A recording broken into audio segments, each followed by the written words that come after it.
It's 20th of January 25 and I'm talking about Trump's second term. I'm also looking back at his first term, but I mean, it is bizarre that he is president. There's not many that are more unfit to be president, but I would have voted for him. So, for because things like this, he's unfit. The official Melania meme, it's just scandalous. It's funny, like, it looks like Smelania, but it's really a dollar sign. But has there ever been someone that's been so? I mean, it's looking like a dictatorship, really. Uh, Everyone's scared. Opponents are scared that it'll lock them up. Um, I mean, Biden already pardoned a lot of people today, Fauci, and a lot of people who might be picked on by Donald just to please his main base. He goes on about tariffs, foreign tariffs. He doesn't seem to realise that. I mean, Reagan was about free trade around the world. Donald Trump's the opposite. Last time he didn't seem to do this, but this time looks like he's going to put it in because he wants to. It's the exact opposite of really republicanism. And what happens really is if he puts £1,000 tariff on something, the manufacturer overseas puts £1,000 on the price that you pay. And they do the same to US stuff, going to China and stuff as well. So it really is a joke, but I would have voted for him over the Democrats, mainly really in mass migration because it's the only thing that matters. So on that alone, maybe in the long term it'll mean that America will look at its voting system, and I think Switzerland's the only electoral system that's really uh, is really a true democracy, or even the nearest. They do referendums all the time, quarterly. And also electoral system, you should have mobile phone voting. You should be able to vote up to the last minute. And I was just listening to a bit of Trump, but I just couldn't bear it. He just rambles on. It's a lot of nonsense. But I just looked at his first term, which I recall nothing really much happened. Like, he done the tax reform thing for the rich. That was mainly uh, what he done, really, in terms of economy. But all the other stuff, I mean, he was going to sort out North Korea. Nothing came of that. He was going to build a wall along Mexico and make them pay for it. I think he got about 500 miles of a wall done. And I'm not even sure it's a wall that keeps people out, and Mexico didn't pay for it. But on mass migration, there's no way you can vote the Democrats. I mean, basically, you're seeing America become anarchy, the same as the rest of the West. A Tower of Babel. It's never been tried before in humanity. The majority are going to be a mix of societies that the people themselves don't want to stay in, even though they're beautiful, warm countries and everyone looks like them, homogenous. So looking at his first term, tax reform, the Tax Cuts and Jobs Act of 2017 was one of the most significant. This is from Grok, Elon Musk's Twitter, X, lowering corporate tax rates and simplifying it. Really was a free-for-all, I think, for the rich, really. Judiciary, that doesn't really matter, although the Supreme Court voted in a lot of sort of right people. I mean, the Supreme Court's a joke in my opinion. I mean, if you're going to have a Supreme Court, it shouldn't be for life, it should be maybe 3 terms or something, and you get elected, say, every 2 years. A president gets a chance to elect them or something. So, I mean, that was nothing really. That was a bad thing, really. Regulation. His administration rolled back numerous regulations. So doesn't really mean it's a good thing. I mean, law and order is what make countries great. So I don't know about that. Healthcare. Yeah, he tried to remove the Affordable Care Act, but probably his voters didn't want him to succeed. Obamacare as it's called. I think that largely failed. Really because people didn't want him to repeal it. And then, so they're going about North Korea. Trump, yeah,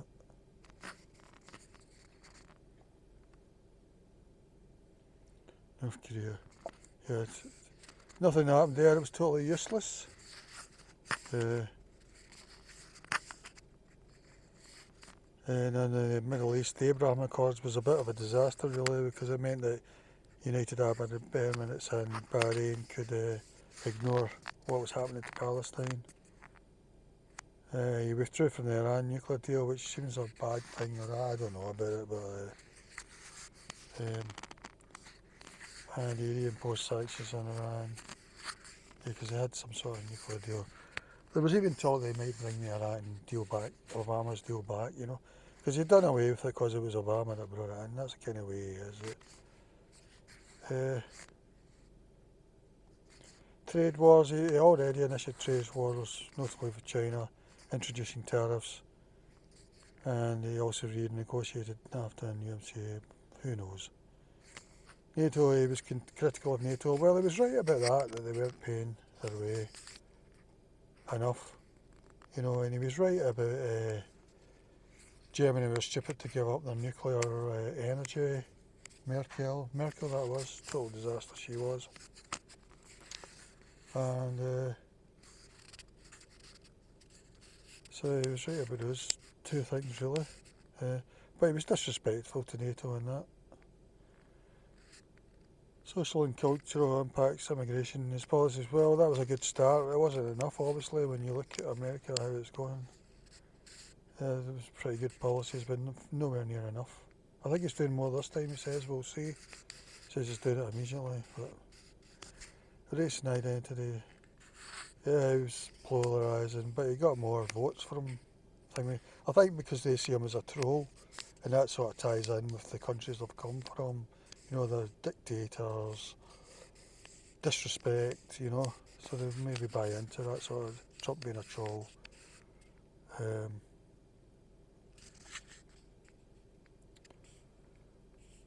The media, that doesn't really matter. He was always going on about fake news, wasn't he? I mean, there's no one more fake than him, really. Economic impact, yeah, pre-pandemic, before the global health crisis, the US enjoyed low unemployment rates and a booming stock market, though income inequality persistence. Maybe that was just moving on from, Obama's time, really. COVID-19, his handling of the early stage of COVID-19 pandemic was divisive. I think he done right, probably. Travel ban and all that. I mean, the stuff he was saying was probably ridiculous, but long-term effects, political polarisation, I think that was sort of inevitable. Really because of mass migration, I think. Institutional trust. Well, I'm not a fan of it anyway. For a start, they should have their elections in nice weather, and the president should be within a week getting inaugurated. They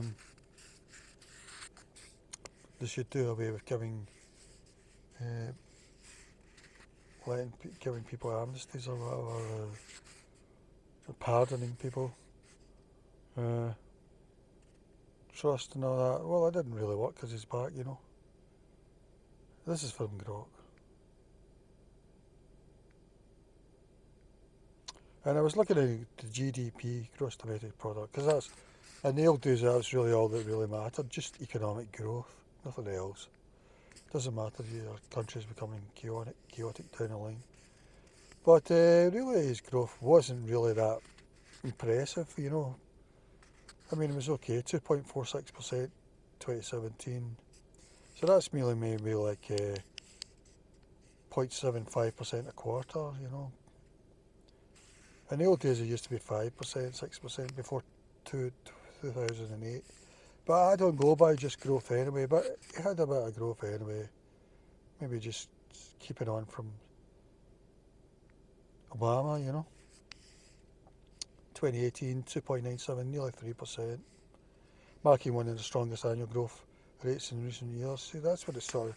People are saying America's growing well at 3%, but it used to be like 5, 6%. But I think that's all you need as long as people are having a good lifestyle. and it's sort of going up at least.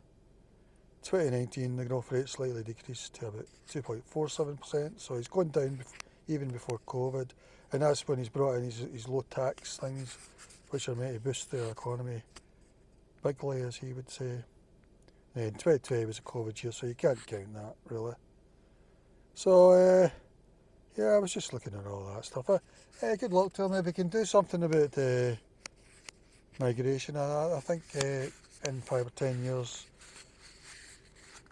uh, females of the group that created the Desirable America, the Democrats and Greens of those, so they'll be wanting a reversal probably. So I don't know how he's going to get to that, you know. For now, you've really got to get it down to zero or whatever, because it's going to be anarchy. I saw a bit of his speech, but it was really boring, you know. I can't be bothered listening to him, it's just silly. It doesn't even mean that he's going to do what he's going to do. Um, his speech was twice as long as 2017, and he said things like horrible, you know. And it really is looking as if it could become a dictatorship to me, and that Trump coin was embarrassing. I mean, he's made 58 billion from it on day one, and his wealth's meant to pay another 5 billion from Truth Social, even though it only made 3 million last year, and 1 billion from real estate, apparently. I've heard that if he didn't do his real estate stuff, he would have made more money just by not doing anything, you know, from the money he made from his dad.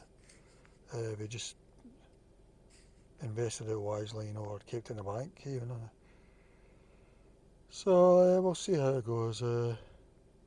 It's looking like a dictatorship to me, and then for Melania to have her coin as well, it's just how foolish are his own voter base, and they're really mugs, and also because it's got no value at all, apart from what someone will pay it for it. And I thought Melania looked terrible there. She looks like a mafia or something, or a mafia musical or something like that. You know that one with the bunny, Who Framed Roger Rabbit, or something like that.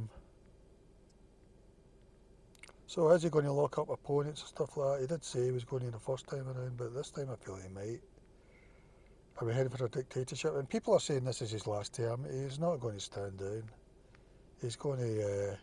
and it is ironic to think that 4 years ago he was trying for a coup, you know, that even Mike Pence would have been in trouble with. I mean, it wouldn't surprise me if Mike Pence ended up standing trial, you know. Um,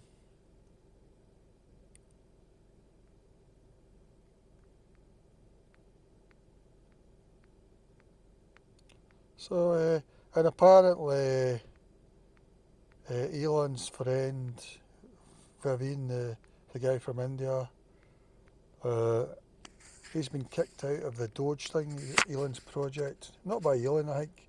He was told to stand down yesterday or something because people are saying that he's rubbing people up too much the wrong way. I mean, are people surprised at that? You know, is it a sign of the future America? There's a Google guy there, the Google head. And it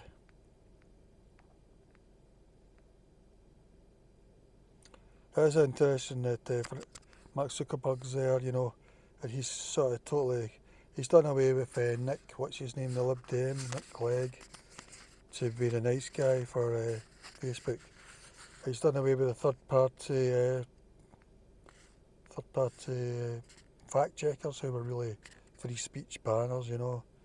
It meant that the left couldn't talk about Palestine, stuff like that. Although they were happy about cancel culture, apart from that.